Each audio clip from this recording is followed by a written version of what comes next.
long-term effects may depend on position.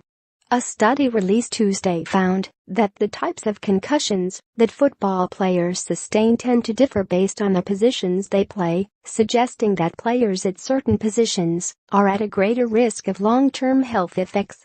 The study, which was funded in part by the NFL Foundation and NFL Players Association, found that the magnitude, location and frequency of head impacts differ between players at non-speed positions, offensive and defensive linemen, and speed positions. Running backs, for example, are hit at higher speeds, but in multiple locations, while linemen are hit more frequently and often in the same spot, the front of the helmet. As a result, the impacts that offensive and defensive linemen experience may result in more localized damage to white matter in the front of the brain, according to the study. White matter, which makes up about half the brain, is nerve tissue that serves as a connector system and helps transmit signals to nerve cells.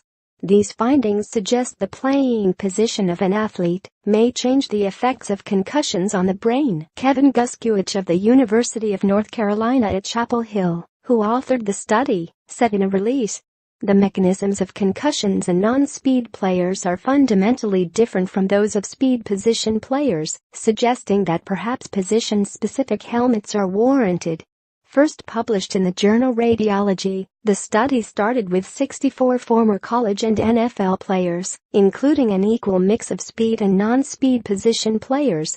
Half of the group reported that they had 3 or more concussions during their careers, while the other half reported 1 or 0 concussions. The findings suggest that the primary playing position of a football athlete is a modifier to the effects of recurrent concussion and may be a risk factor for the development of traumatic neurodegenerative disease, according to the study.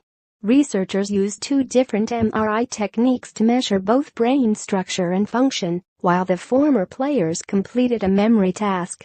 Unlike other studies, the group did not include any former players with serious cognitive issues.